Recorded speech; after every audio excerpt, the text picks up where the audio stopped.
Ganyan ugali mo eh. Nasasakal na ako. Ikaw na nang bababae?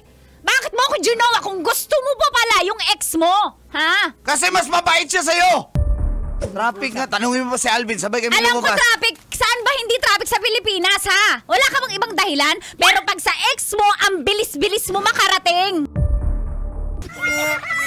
Ginawa mo sa akin yun, babalik at babalik yung tuwing nakakagawa ka ng ganyan.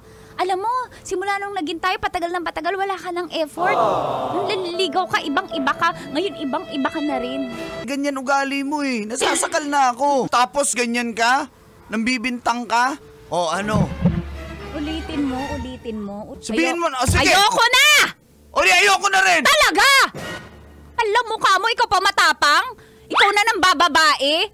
Bakit mo ako ginawa kung gusto mo pa pala yung ex mo? Ha? Kasi mas mabait siya sa'yo. Talaga, buti alam mo. O, buti alam mo rin. Buti alam mo, umalis ka na, ha? O, alis talaga ako. Umalis ka na! 5 minutes later. Oo, medyo lakas nangamat si Kuya, pasundo naman ako. Yan ang sinasabi ko. Yan ang sinasabi ko. Matutuwa. Yan ang sinasabi ko. Galit na galit tapos mapapasundo. Nahihirapan ako sa role na to. Nahilo na kasi si Trixie kasi pinainom ako ng pinainom. Ayaw ka kinapainom na nagagalit ka nga kasi unli sudio tapos hindi mo ma-maximize.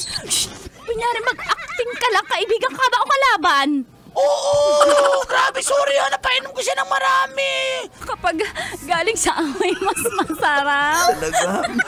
Wow, enjoy na enjoy sa mga videos namin. Nako, Marami pa niyan dito, kabisyo. Kaya para mas feel good ka, I-like mo na ang video na to. At mag-subscribe na sa aming YouTube channel! Don't forget to click the notification bell Para lagi kang updated sa amin.